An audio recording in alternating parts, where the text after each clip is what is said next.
Pisces, thanks for joining me here at Major Arcana.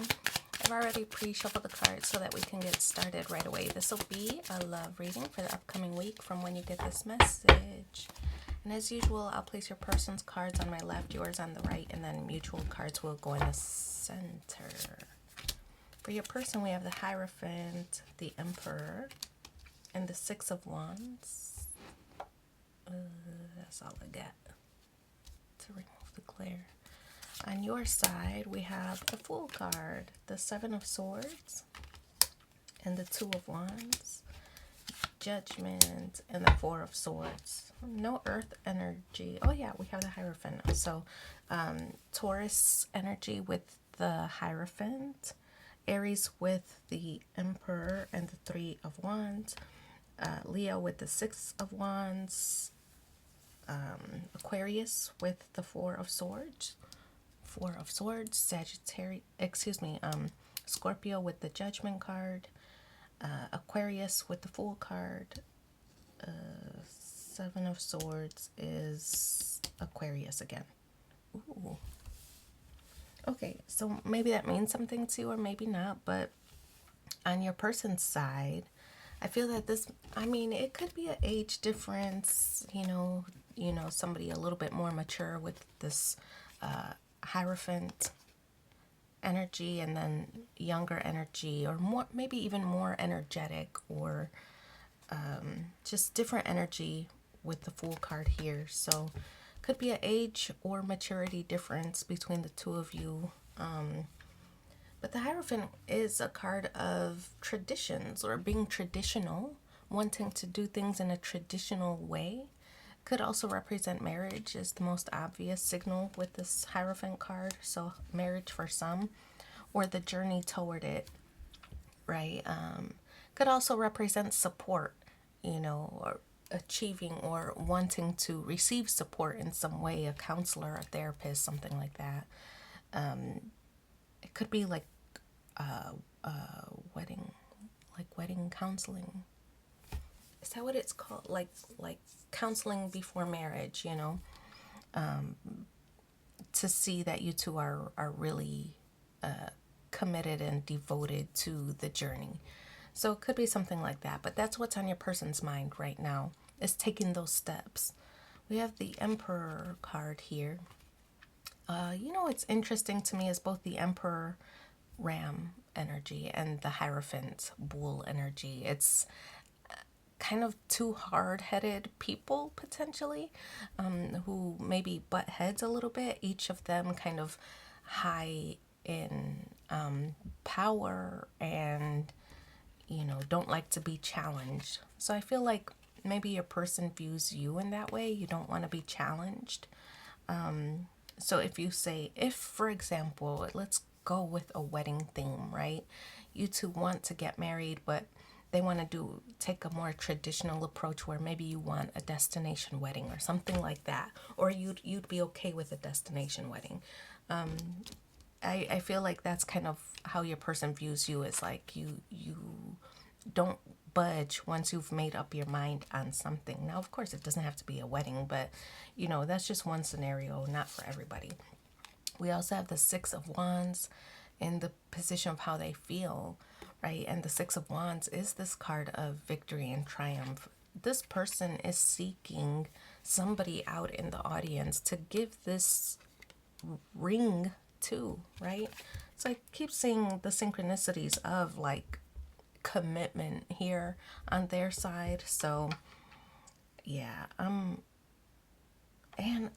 look at this, even the shape of an ankh, meaning life or lifetime, right? So yeah, I just keep seeing these synchronicities of commitment and like forever on your person's side. This is in the area of how they feel about you. On your side, we have the Fool card, and this is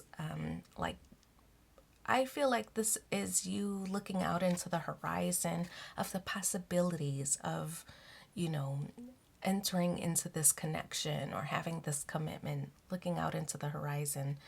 This person packs light, right? They're not taking a lot of baggage with them. Maybe it's because of I don't think it's being naive, because here they view you as the emperor, but just like wild abandon of, well, let's not worry. Let's not worry about that. Or we'll deal with that problem when we get to it, or we'll cross that bridge when we approach it, right? So it's like not wanting to worry about all the other things that could go wrong, or offending other people. If it is a wedding situation, who's invited, who's not, you're like, I just don't want to think about all that stuff right now. Like, let's do things our way, and we'll answer for it later when we get back from our destination wedding, right? So it's kind of like just wild abandon of the cares and concerns. You don't want to keep, you just want to have your special day. You don't really want to concern anybody else. I kind of feel that's what's going on. You view this person seven of swords, like maybe they're giving in to you potentially, but they might not be happy about it. I kind of feel like, for example, let's keep with this wedding situation, right? You two are planning a wedding. Like I said, they want something more traditional. You're okay with like a destination wedding or eloping or whatever. And they're like, okay, we'll do things your way. But in the back of their mind, they're like, man, my mom is not going to be okay with this. My parents will never forgive me for this. And so they're saying okay to keep the peace. But like I said in the beginning, you two continue to butt heads about it. I don't think that they're really okay with it. So Two of Wands, a decision needs to be made.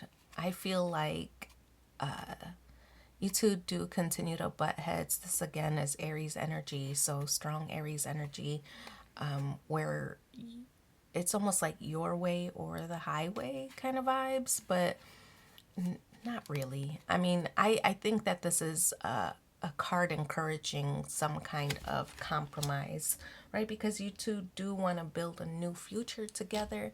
And so you don't want to start off on the wrong foot where you two are butting heads and kind of beefing, right? So I feel like this is encouraging some kind of peaceful resolution. We see harmony here with the yin and yang sign there, right? So finding balance or finding some kind of peaceful resolution.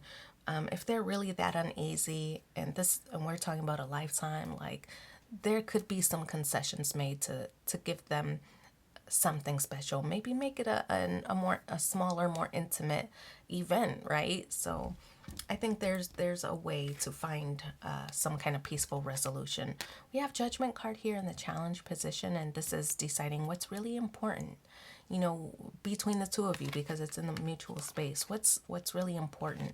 We see here family, so I kind of tend to think that when you're weighing what's important, not only is it happiness and trust and loyalty, devotion, all that other cliche stuff, but it's also family and how you can show up for them as well. I feel a concession made by you will make a big deal to them. So we have Four of Swords here in the outcome position, and this is a prayerful and meditative state. And I kind of feel like this, I think that this is a way to think about, this is each of you thinking about what you're bringing to the table, and saying, well, okay, I'll concede here if you will do this instead. Like, okay, I'll give you your destination wedding, but we have to be able to invite 10 people, right? 10 of our closest family or friends, right? So that we can have the intimate setting, right? So it's kind of like making some concessions. But I feel like this Four of Swords is the thought process that each of you might be taking in order to do that. So let's pull two more cards. Let's pull two cards to see what are the supporting messages. Also, please don't forget to like, share, and subscribe. And if you feel like you need a personal reading in between these sessions, reach out. I'll do that for you. Okay. All right. Forgiveness. Stop focusing your energy on past events, for life is too precious to waste. Oh, that's your Fool card energy I was talking about earlier. You create your reality by what you think, dream, and imagine. Transformation. Your relationship with one another is about to deepen. love conquers and transforms all things. Okay, wow. I'm gonna leave it there, and please let me know how that works out for you. I do read the comments and will respond. Don't forget to like, share, and subscribe. We'll talk soon. Bye.